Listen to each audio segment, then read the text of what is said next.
So hi friends, how you all? I hope you all well at this time. Guys, आज का video होने वाला है एक बहुत ही इंटरेस्टिंग एनएफओ के ऊपर, और एनएफओ आया है इस टाइम पे ग्रो की तरफ से।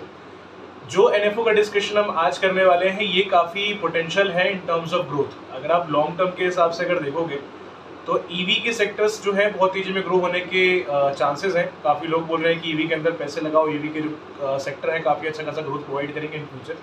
तो आज का जो हमारा वीडियो है इसी टॉपिक पे होने वाला है कि अभी एक नया एनएफओ आ चुका है मार्केट में ग्रो के साथ में, और ये एक ईवी सेक्टर से बिलोंग करता है। That means whatever amount you are investing in this fund, your money is going to invest in a EV sector in a new age automotive sectors.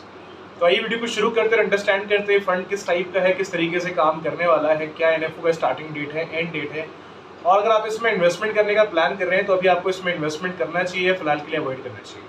Will discuss everything in the same videos बनेगी starting से लेकर and तक, ताकि इसका information proper तरीके से आप लोगों को मिल सके, ताकि जब इन्वेस्टमेंट करने आप जाएं तो आपके मन में कोई इसके रिगार्डिंग डाउट ना हो before the making any investments. तो अगर इस ईटीएफ की बात करें तो ये है Groww Nifty EV and new age automotive ETF. ये एक ईटीएफ है।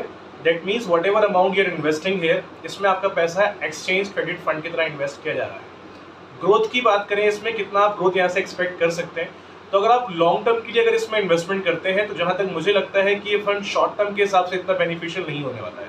तो अगर आप इसमें प्लानिंग कर रहे हैं इन्वेस्टमेंट करने का, तो try to go for a long term. Opportunity की बात करें तो अपॉर्चुनिटी इस फंड के अंदर काफ़ी बढ़िया हो सकता है, क्योंकि ईवी सेक्टर है और ये सेक्टर है जो ज़मीन से उठ रहा है इस टाइम पे। मल्टीपल सेक्टर्स होते हैं जो मान लो मिडल में है या बहुत ऊपर है, तो वहाँ पे हमें डर लगता है कि ये सेक्टर आगे चलेंगे नहीं चलेंगे, आगे ग्रोथ करेंगे कि नहीं करेंगे। लेकिन जो सेक्टर ज़मीन से उठ रहा हो, जहाँ पर इंफ्रास्ट्रक्चर बहुत तेजी में चल रहा हो, वो सेक्टर आने वाले टाइम में तेजी में ग्रो होता ही होता है। और ईवी के एग्जांपल आप लोगों के सामने है। मल्टीपल आज के डेट में जो व्हीकल्स हैं ईवी के अंदर इंक्लूड हो चुके हैं, और ज़्यादातर लोग पैसे अपने इन्वेस्टमेंट ईवी की तरफ ही कर रहे हैं। There are maximum investors are available. जो बड़े बड़े इन्वेस्टर हैं वो भी यही कह रहे हैं कि अगर आपको इन्वेस्टमेंट्स करनी है तो मैक्सिमम पैसा ईवीज में, इंफ्रास्ट्रक्चर में, आईटीज में, इन तरीके की इंडस्ट्रीज में लगाओ। आईटी तो फिर भी बहुत कम चांस है अब आगे ग्रो होने के, जैसे पहले ग्रो हुआ है, बट स्टिल अगर ईवी की बात करें तो ईवी ग्रोथ सामने दिखाई दे रहा है। अगर आप लॉन्ग टर्म के हिसाब से इन्वेस्टमेंट करते हैं तो ग्रोथ का चांस काफ़ी अच्छा खासा हो सकता है। इसका एग्जांपल है पास्ट के स्टॉक्स, जो पहले स्टॉक्स मल्टीपल आ चुके हैं जो ईवी से बिलोंग करते हैं। आप इंडिविजुअली सारे स्टॉक के एक बार आप रिटर्न चेक करना कि पिछले 1 साल में, 2 साल में, 3 साल में क्या रिटर्न दिए हैं। You will see the fabulous return from that stocks. तो ये सेक्टर तो बेटर है, ग्रोथ के चांस बढ़िया रहेंगे। थोड़ा सा ट्राई करिए कि अब इसमें लॉन्ग टर्म के हिसाब से इन्वेस्टमेंट करिए। अब अगर इसके एनएफओ की स्टार्टिंग डेट की बात करें, 22 जुलाई का इसका स्टार्टिंग डेट रहने वाला है, और इसका एंड डेट है 2 अगस्त का। मतलब अगर आप इस ईटीएफ को एज ए एनएफओ अप्लाई करते हैं तो 22 जुलाई से लेकर 2 अगस्त तक इसको एज ए एनएफओ अप्लाई कर सकते हैं। ठीक है। दूसरी चीज, एग्जिट लोड की यहाँ पर बात करें कि यहाँ पे एग्जिट लोड कितना रहने वाला है, तो यहाँ पे एग्जिट लोड रहेगा फिलहाल नील। और एक्सपेंस रेशियो की बात करें तो एक्सपेंस रेशियो का फिलहाल जिक्र इन्होंने नहीं किया है, कितना कि एक्सपेंस रेशियो ये लोग यहाँ पर लेने वाले हैं। बट ईटीएफ्स में जो म्यूचुअल फंड के ईटीएफ होते हैं बहुत हाई तो नहीं होता है, बट जो भी रहेगा वो अलॉटमेंट के बाद में आपको मालूम पड़ जाएगा कितना इसमें एक्सपेंस रेशियो है। बट फिलहाल के लिए इनकी तरफ से कोई अभी अपडेट है नहीं प्रॉपर कि एक्सपेंस रेशियो यहाँ पे कितना रहने वाला है। फिलहाल एग्जिट लोड रहेगा यहाँ पर नील। अगर आप जब भी इसमें से अपना पैसा विड्रॉ करेंगे, जब भी इसे आप अपने स्टॉक्स को अगर आप बेचोगे, in that case whatever amount you will get, उस पर आपको एग्जिट लोड यहाँ पर देने की जरूरत नहीं पड़ेगी।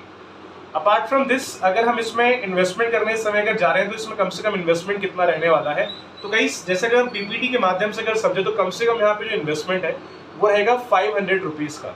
मतलब इस ईटीएफ को अगर आप ऐसा एनएफओ अप्लाई कर रहे हैं तो आप कम से कम इसको 500 रुपये देकर के भी आराम से शुरू कर सकते हैं। आप इसे जब भी अप्लाई करिए, इसका जो कम से कम इन्वेस्टमेंट अमाउंट रहेगा मिनिमम, दैट इज 500 रुपीज़। तो ये कुछ की फीचर्स एंड बेनिफिट्स हैं जो मैंने आपको इसके बताए हैं। आप बात करते हैं अगर आप इसमें इन्वेस्टमेंट करने के लिए जा रहे हैं तो अभी आपको इसमें इन्वेस्टमेंट इस टाइम पे करना चाहिए कि नहीं, क्योंकि इस टाइम अगर मार्केट की बात करें तो मार्केट बहुत तेजी में पिटा हुआ है। काफ़ी लोग बजट भी कह रहे हैं, काफ़ी लोग मल्टीपल रीज़न बता रहे हैं कि ये रीज़न है, वो रीज़न है, इस वजह से मार्केट डाउन है, क्योंकि मल्टीपल लोग के पास मल्टीपल रीजंस होते हैं मार्केट के नजरिए, मार्केट को देखते हुए, राइट। तो आज की डेट में अगर बात करें तो बजट भी एक अच्छा खासा रीज़न है, एक बहुत बड़ा रीज़न है इस कारण से मार्केट अभी डाउन हुआ था। बट आई होप आने वाले 10-15 दिन, 20 दिन के अंदर जो है मार्केट अगेन ग्रो हो सकता है। तो इस टाइम पे अगर मार्केट डाउन है तो डरिए मत इन्वेस्टमेंट करने के पहले, क्योंकि मल्टीपल हमारे पास, हमारे जो सब्सक्राइबर होंगे, तो कमेंट हमारे पास में आया था कि भाई हमने एक ये फंड परचेज किया, हमने ये फंड परचेज किया, वहाँ से ग्रोथ अच्छा नहीं आ रहा है। पैसा बहुत माइनस में जा रहा है, तो क्या करें, पैसा निकाल दें या फिर होल्ड रखें? तो देखिए, अगर मैं आपको सिंपली बताऊं तो मार्केट का नेचर है अप डाउन होना, अप डाउन मार्केट डेफिनेटली होगा ही होगा। लेकिन अगर आप लॉन्ग टर्म विजन के हिसाब से अगर इन्वेस्टमेंट करते हैं तो आज तक जो भी स्टॉक्स आए हैं, जो बढ़िया बढ़िया स्टॉक्स हैं, जो परफॉर्मिंग स्टॉक्स हैं, उन्होंने लॉन्ग टर्म में ग्रोथ काफी अच्छा खासा प्रोवाइड किया है। बाकी डिसीजन आपका रहेगा कि आपको इसमें इन्वेस्टमेंट करना है कि नहीं करना है, that is totally your call. But investment करने के पहले एक बार आप उनके डॉक्यूमेंट्स को एक बार 10-15 मिनट निकाल के पढ़ लेना। कुछ अगर डाउट्स रहते हैं उसके रिगार्डिंग में क्वेश्चन आप रेज करना कमेंट में, I try to give the answer as much possible. Video एक माध्यम है आपको इस फंड की इन्फॉर्मेशन देने का, बट आप भी अपना एक हार्ड अर्न मनी इन्वेस्टमेंट कर रहे हैं, तो आपको भी 10-15 मिनट 20 मिनट टाइम देना पड़ेगा अपने आप को, ताकि एक अमाउंट को आप चूज कर सके, मुझे कितना अमाउंट इन्वेस्ट करना चाहिए, एक गोल आप सेटअप कर सके, मुझे कितने टाइम के लिए इसमें इन्वेस्टमेंट करना चाहिए, और मुझे इसमें कंडीशंस क्या है उसको अंडरस्टैंड करना भी मेरा ही काम है एज अ इन्वेस्टर।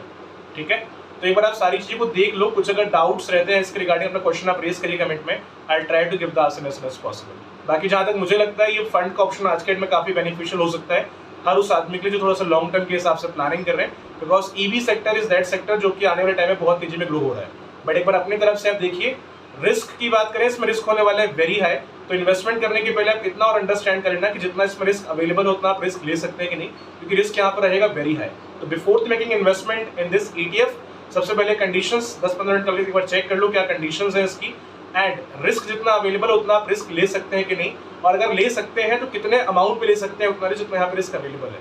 सारी चीज़ एक बार देख लो। कुछ अगर डाउट आता है बिफोर मेकिंग एन इन्वेस्टमेंट, अपना क्वेश्चन आप रेज करिए कमेंट में, I try to give the answer as much possible. तो गाइस, आई होप ये वीडियो आपके काफी हेल्पफुल रहा होगा। मिलते हैं नेक्स्ट वीडियो के अंदर, तब तक के लिए हैव अ नाइस डे।